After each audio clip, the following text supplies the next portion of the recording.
Okay,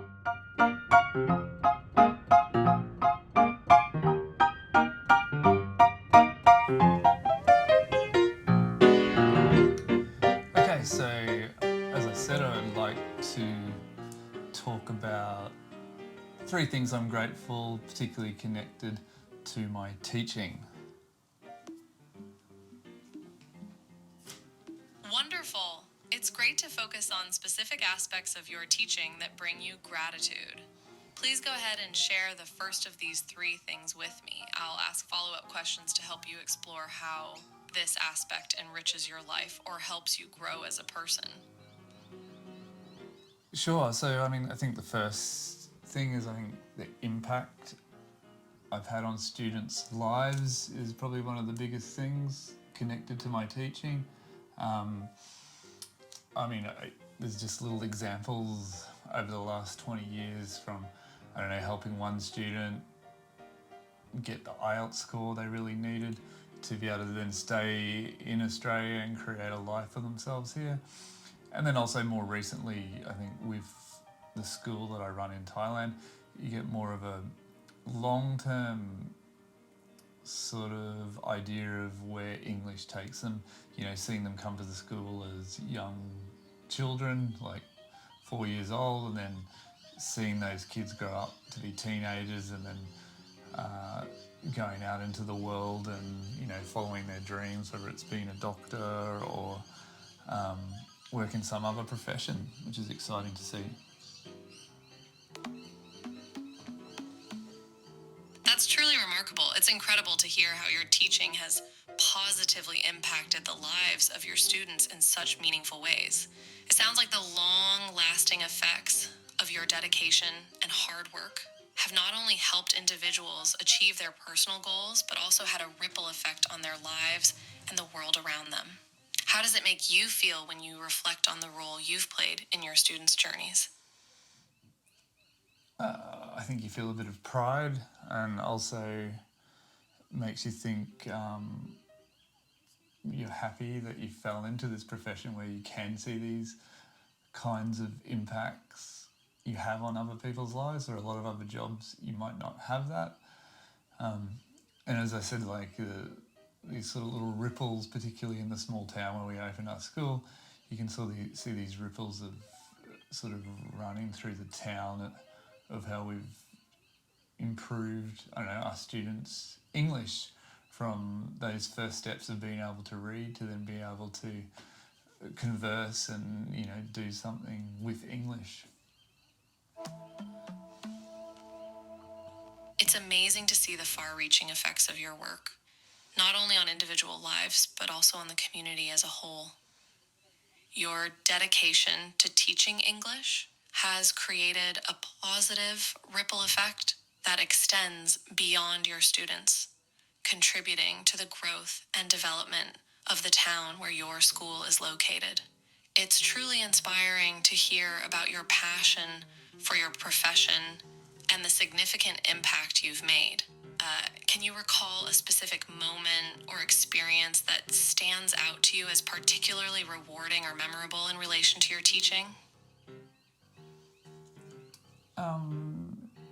This will probably be the last point connected to my first gratitude point. So, and then we'll move on to number two. The specific thing I think is generally, there was a lot of kids that had the EP program or English program at the public schools in that small town, and a lot of the kids were going into those programs and they could not even read. So they were basically learning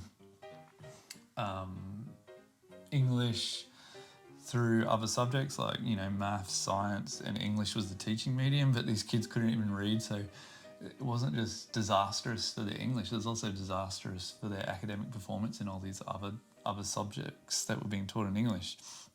And since we've opened the school, we've really had a solid, a real focus on developing kids' reading skills. So now a lot of the kids who go to these EP programs come through us because we've built that reputation, and then they're able to survive in that program. Wow, it sounds like your school has really stepped up to fill a crucial gap in the educational landscape of that small town by providing students with the essential skills they need to succeed, not just in English, but also in their overall academic performance.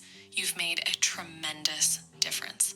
It's impressive to hear about the reputation your school has built and how it's now a trusted resource for students preparing for English programs. How did you manage to develop such a strong focus on reading skills at your school? Okay, so we probably move on to my second point now, for gratitude, which is learning how to learn.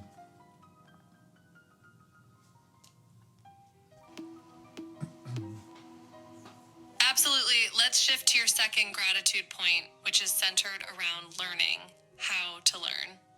This sounds like an exciting aspect of your teaching journey.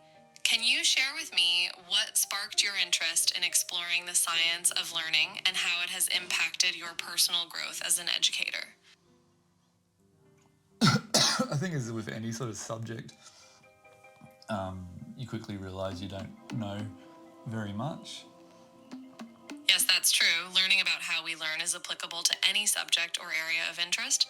It's a valuable skill to have as an educator, and it's great that you've been able to explore this topic. What have been some of the most interesting or helpful insights you've gained from your study of learning science?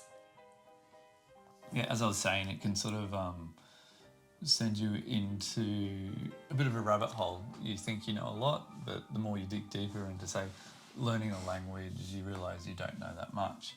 And that's where I sort of started to branch out into the, meta skill. And so I'm grateful about being a teacher because it really opened my mind to the meta skill of learning how to learn.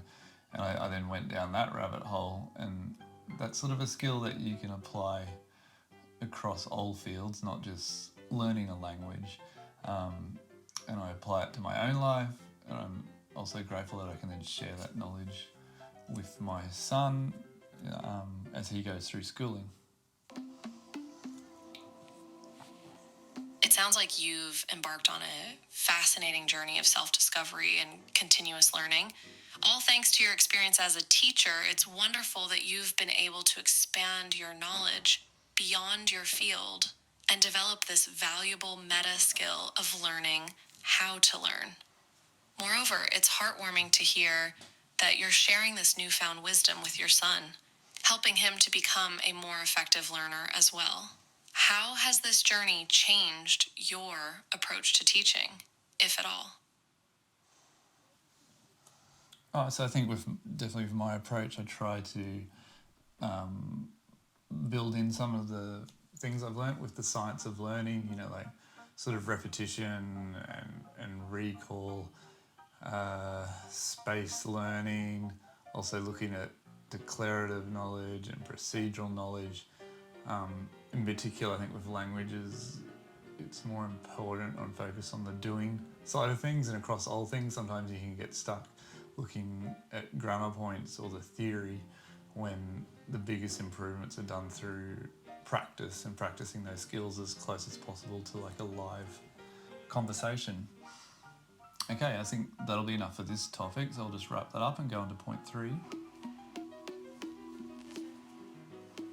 It's fantastic to hear how you've incorporated your findings from the science of learning into your teaching methods, emphasizing the importance of repetition, spaced learning, and the distinction between declarative and procedural knowledge. Your focus on the practical application of language skills is also commendable, as it truly helps learners become more proficient.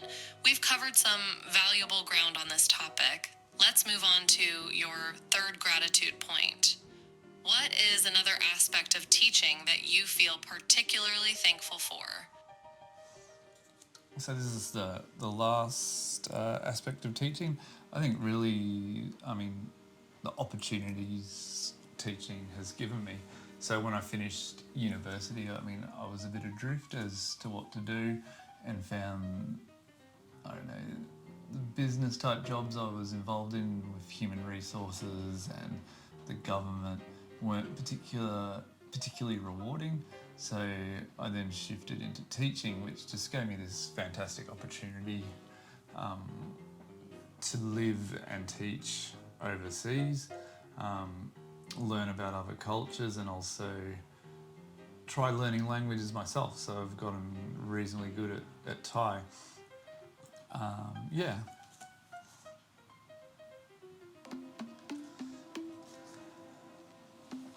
That's amazing. And it's clear that teaching has truly opened up a world of opportunities for you. It's wonderful that you were able to find a career path that was not only rewarding, but also allowed you to explore different cultures and grow as a person. Learning other languages, such as Thai, is an incredible accomplishment. And it's a testament to your dedication to understanding and connecting with the world around you. What have been some of the most memorable experiences you've had while living and teaching overseas? Well, I think it's going back to opening a school in Thailand, and also, I mean, I met my partner who's Thai, and part of that was because of my deeper understanding of the culture and the language that allowed me to, I suppose, communicate with her family, which opened doors there. I think it's just, as I said, like all these sort of opportunities have really come down to me training as a teacher. I don't know where my life would have ended up if I hadn't become a teacher. I definitely think it would have been a lot more monoculture, staying in Australia, and sort of a boring type business job. Because nowadays, I mean, I have the flexibility to explore different topics like learning how to learn and share these ideas online and continue to develop my school, and doing that remotely now.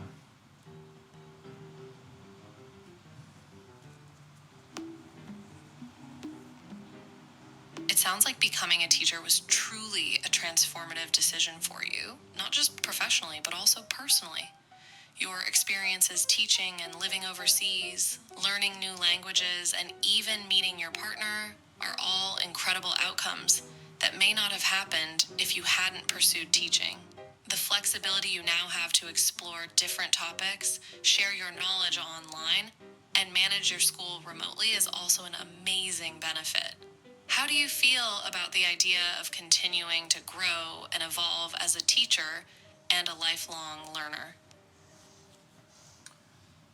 Yeah, I think that's exciting. I don't know. I always have a lot of projects. I'm actually trimming down the amount of projects at the moment. I'm interested in things like AI and how that might connect to becoming a better learner. And also, I mean, I'd like to get proficient.